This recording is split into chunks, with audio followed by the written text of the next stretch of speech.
बेईमानी का पैसा शरीर के एक एक अंग को फाड़ कर निकलता है। एक सच्ची कहानी।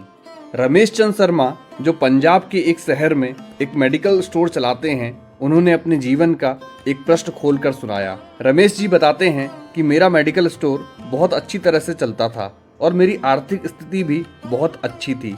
अपनी कमाई से मैं जमीन और कुछ प्लाट खरीदे। अपने मेडिकल स्टोर के साथ एक क्लिनिकल लेबोरेटरी भी खोल ली थी।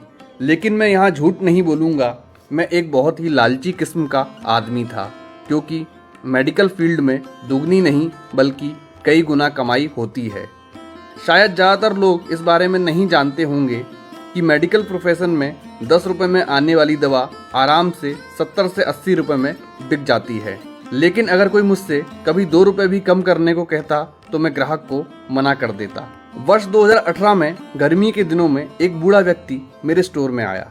उसने मुझसे डॉक्टर की पर्ची दी, मैंने दवा पढ़ी और उसे निकाल लिया। उस दवा का बिल 560 रुपये बन गया। बूढ़े ने अपनी सारी जेब खाली कर दी, लेकिन उसके पास कुल 180 रुपये ही थे। मैं उस समय बहुत गुस्से में था, क्योंकि मुझे काफ़ी समय जो लगा था उस बूढ़े व्यक्ति की दवा निकालने में। ऊपर से वह पर्याप्त पैसे भी नहीं दे रहा था।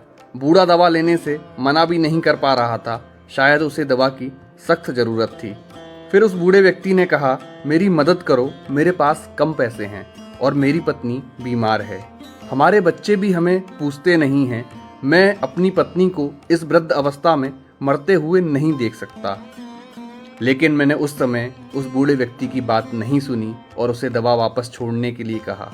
यहाँ पर मैं एक बात कहना चाहूँगा कि वास्तव में उस बूढ़े व्यक्ति की दवा की कुल राशि 120 रुपये ही बनती थी।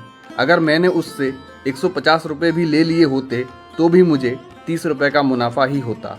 लेकिन मेरे लालच ने उस बूढ़े लाचार व्यक्ति को भी नहीं छोड़ा। फिर मेरी दुकान पर खड़े एक दूसरे ग्राहक ने अपनी जेब से पैसे निकाले और उस बूढ़े आदमी के लिए दवा खरीदी। लेकिन इसका भी मुझ पर कोई असर नहीं हुआ। मैंने पैसे लिए और बूढ़े को दवाई दे दी।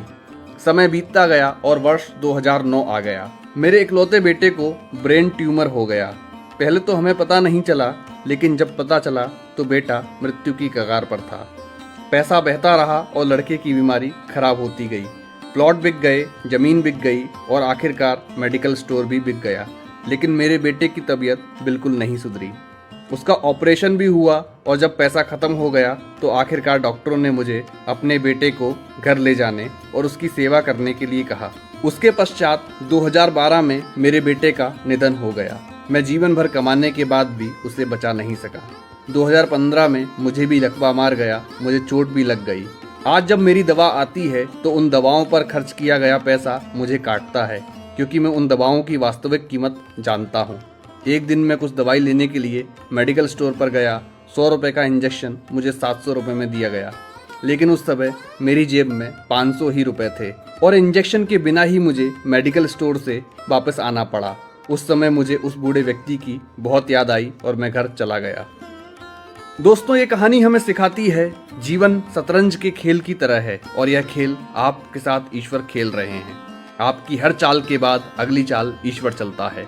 जैसी करनी वैसी भरनी, आज नहीं तो निश्चित कल।